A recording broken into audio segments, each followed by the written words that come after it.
പ്രിയമുള്ളവരെ, ഏവർക്കും എൻ്റെ ആത്മനമസ്തേ. ഇന്ന് നമുക്ക് എന്താണ് മരണം, അതുപോലെ തന്നെ മരണത്തിന് ശേഷം എന്താണ് സംഭവിക്കുന്നത് എന്നുള്ള കാര്യത്തെപ്പറ്റി ഒന്ന് നോക്കാം.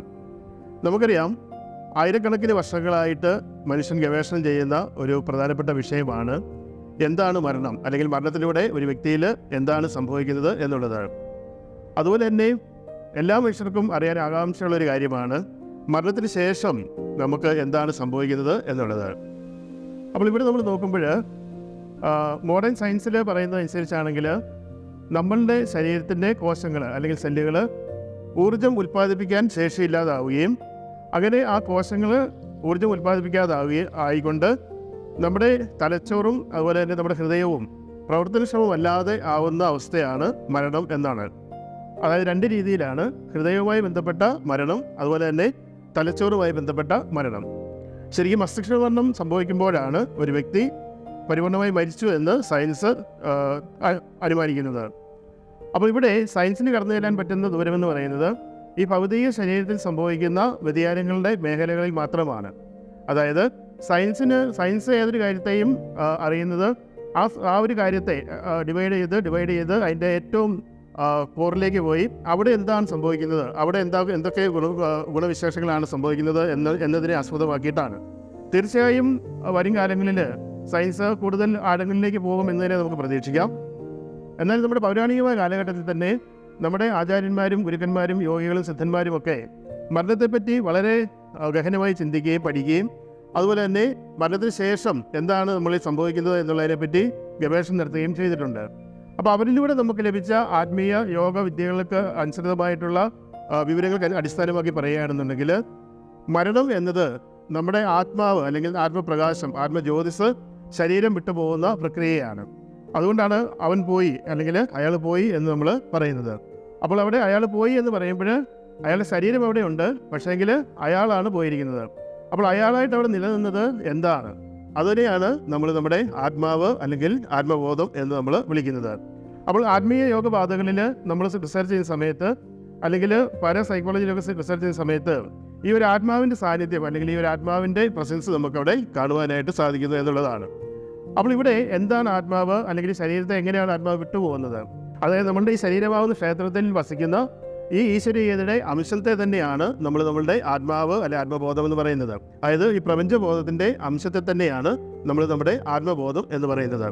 അതായത് എല്ലാ വസ്തുക്കളിലും എല്ലാ സ്ഥലങ്ങളിലും നിറഞ്ഞിരിക്കുന്ന ആ ഒരു അൾട്ടിമേറ്റ് കോൺഷ്യസ്നെസ്നെയാണ് നമ്മൾ പ്രപഞ്ചബോധം അല്ലെങ്കിൽ ഈശ്വരീയത എന്ന് പറയുന്നത്.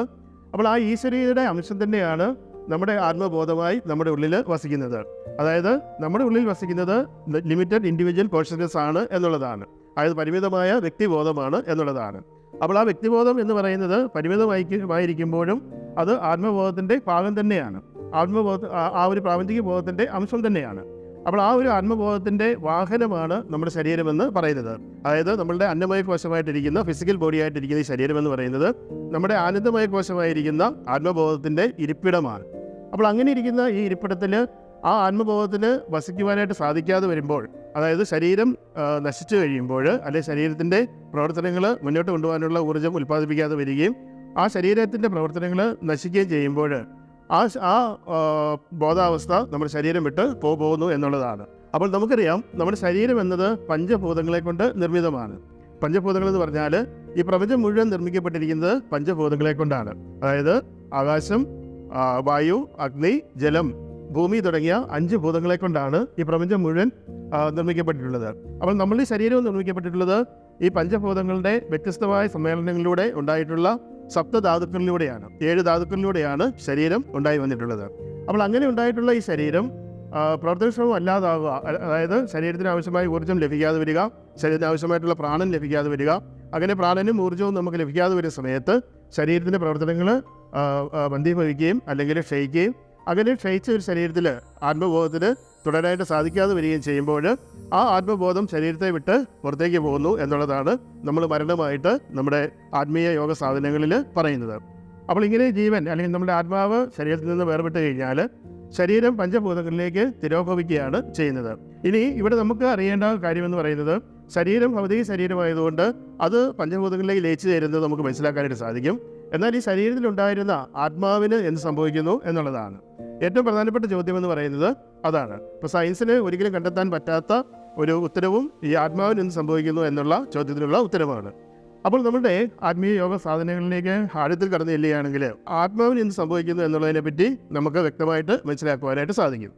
അതായത് ആത്മാവ് ഒരു ശരീരത്തെ വിട്ടു പോയി കഴിഞ്ഞാൽ ഏതാണ്ട് 40-45 ദിവസം കഴിയുന്നതിനുള്ളിൽ തന്നെ ആ ആത്മാവ് ഈ പ്രകൃതിയെ വിട്ടിട്ട് ഈ പ്രപഞ്ചബോധത്തിൽ ഒന്നായി ചേരുന്നു എന്നുള്ളതാണ്. അപ്പോൾ അങ്ങനെ പ്രപഞ്ചബോധത്തിലേക്ക് ചേരുന്ന ആത്മാക്കളുമുണ്ട്. അതുകൂടാതെ ചില ആത്മാക്കൾക്ക് അല്ലെങ്കിൽ ചില ആത്മസത്തയ്ക്ക് ചില ആത്മബോധങ്ങൾക്ക് ഇവിടെ വിട്ടു പോകുവാനായിട്ട് സാധിക്കാതെ വരുന്നതായിട്ടും കാണാറുണ്ട്. അപ്പോൾ ചില ആത്മാക്കൾ ഇവിടെ വിട്ടു പോകാതെ ഇവിടെ തന്നെ നിൽക്കുന്നു. അതെന്തുകൊണ്ടാണ് എന്നുള്ളതാണ് ഒരു പ്രധാനപ്പെട്ട ചോദ്യമെന്ന് പറയുന്നത്.